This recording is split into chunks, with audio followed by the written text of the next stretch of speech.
The answer is no. Are we challenged by the situation in the country? The answer is yes.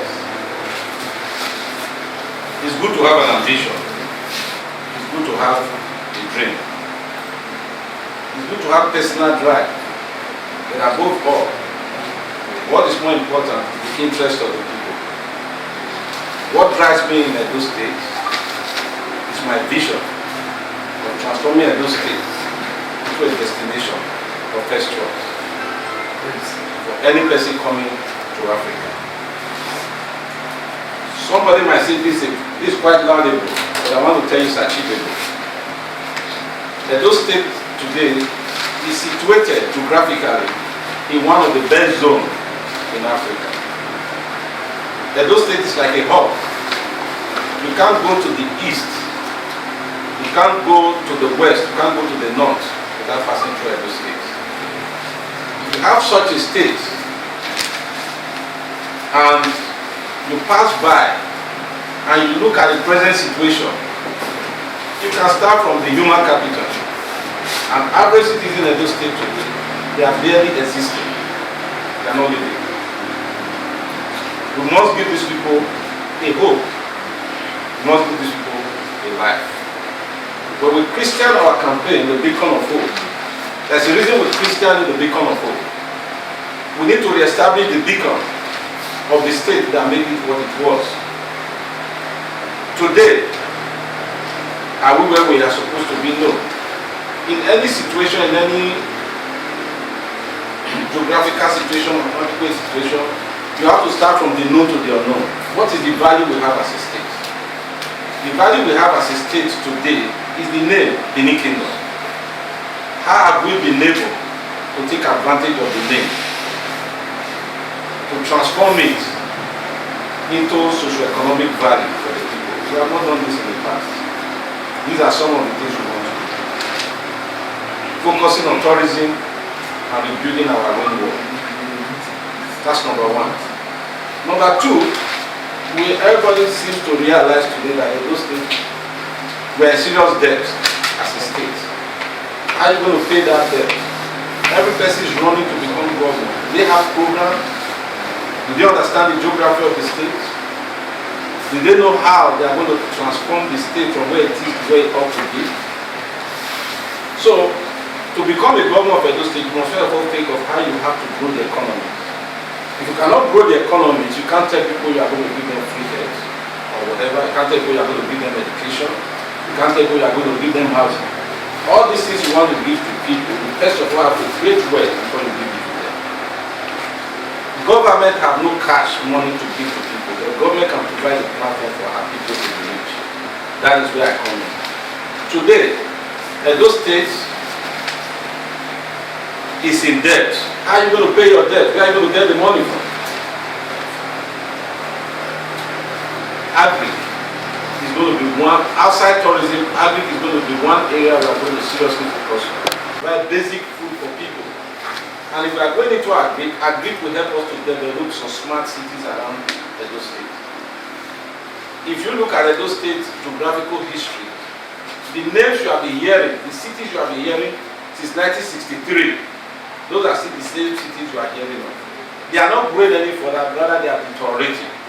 So we are going to create smart cities because when you are doing agri, you build around smart cities. For those of you that have been to Europe, you go to Europe, you see what we call city centers. You see what is called industrial area.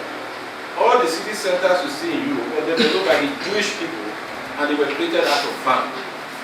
That's why if you look at the Israeli type of farming, which is the kibbutz system, the kibbutz system is meant to develop forests, put people there and transform it into cities and towns.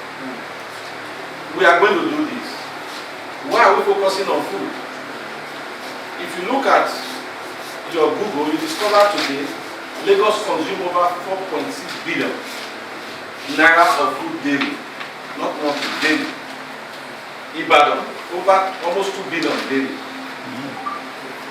Onitsha, 3.6 billion worth of food. This is what people consume daily. So as a state, we want to be able to provide enough food for our people and be able to feed the neighboring state. There's really no land in Lagos to farm. Here our land is fertile. So So why can't we take advantage of it? Why can't we think of going into mechanized farming and put people there? The richest people you have in Europe and America are farmers.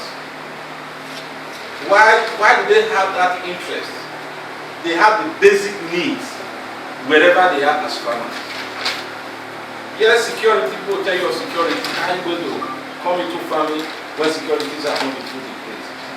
I don't know how many of you grew up to the point to realize that when we were growing up, every traditional stool in Nigeria have their police in the palace. We used to call our own Napa. We are going to empower traditional rulers again to take care of their territories and domain by establishing local vigilante and police around the palaces that we used to have. These are things I'm going to bring to God. And we're going to have very strong relationship with our neighboring state, Delta State, Kogi, and Ondo. If you are able to establish strong relationship with your neighboring state and you collaborate on security issues, it will be difficult for people to bridge the gap of jumping from one state to the other without taking responsibility for people that come in and go out of the state. So agric is going to be one of our major trusts. Then we're going to go into what we call transportation. When you're talking of transportation, many of you today remember that there used to be airports in Gideon. That airport was not called airport, it was called aerodrome.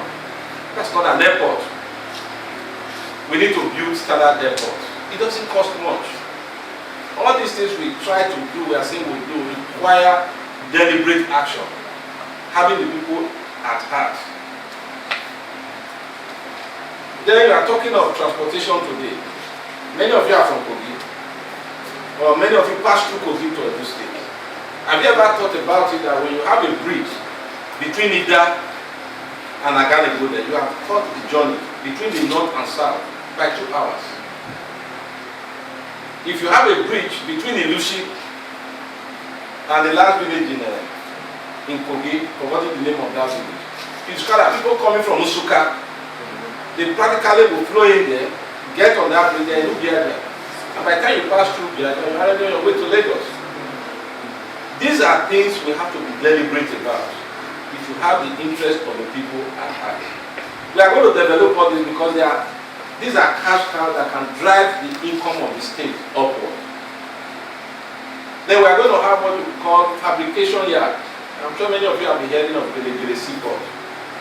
We have to be deliberate about making it work, not putting it on paper. But all said and done, if you put these things in place without taking care of the structural backbone of the state, we'll end up where we are. Where the successive government we are having these days do not translate their promises they make to the people when they are in power. Very simple. The moment they get into power, they become independent marketers. Nobody tells them what to do. By the grace of God, if Edo people can trust me with the mandate to lead the state, I will submit myself to the party leadership, whereby my programs and the manifesto of the party will be guided by the leadership of the party to ensure these things are implemented. We'll be going back, when we talk of party supremacy, we have to go back to where both the governor and the commissioner report and are responsible to the party, not the other way around. And in doing this, we are going to integrate the party leadership into every board of every ministry, whereby they can take charge to ensure that the manifesto and our promise and our covenant with the people are met. These are some of my programs. Today, we have a lot of youths in Edo State that are disabled even when they are physically able. Why do I use the word disabled? Any able man that does not make any income is disabled. And the subsequent several governments before now have turned our youth, our men and women into disabled people. Today, by the grace of God, it was not a choice they made on their own. It was policies not being implemented. It's programs not being implemented that have turned these people into disabled people.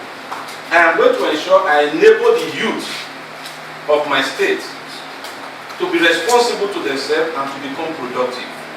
Any state where you don't have the youth being productive will never be fully industrialized.